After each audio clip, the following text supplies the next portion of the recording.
Hi, Cat's Cradle here. Sometime I take you for a tour of my garden and I show you how beautiful things are growing and how it's, sort of organized and peaceful and a pleasant place to be. Well, last night Paladin Prepper came in after being in the garden late and he said, I saw some slugs over by the shop.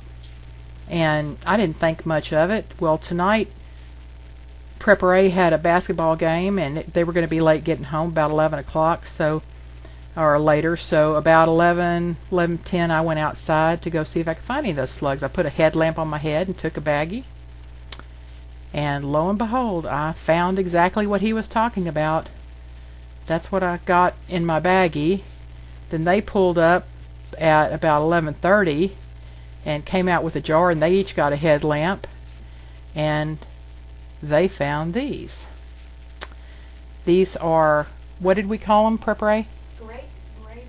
Great gray slugs. They look kind of leopardish, and they are long and sticky and I don't even know how to describe it. I was eating supper at the desk and my plate with the fork on it was still sitting there, so I'm kind of wrangling my slugs. Can you believe that?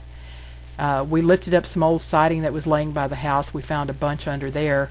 They like it when it's wet because they don't move around too good when it's really dry. They need the rain and the moisture to be able to produce. They produce two kinds of slime. One's a watery one and then one's a really sticky one. Here's the big guy I first saw when I went out there. He was stretched out so long I thought it was a snake. I'm not kidding. He's not very comfortable in the house, so he's not going to stretch out very good for me here, but you can see him on this plate.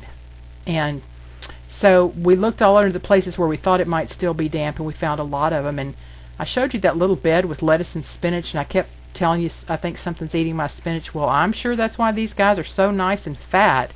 They've been eating my spinach and lettuce. They have a voracious appetite, and I've got to get rid of them. So I'm going to go out for the next few nights, see how many I can wrangle like this, and then may also buy a little bit of slug bait.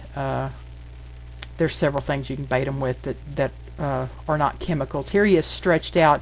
He's longer and bigger than my finger, and my hands are really big. He's longer than the space bar on my keyboard. He is the king of slugs. I'm not kidding. He's really big.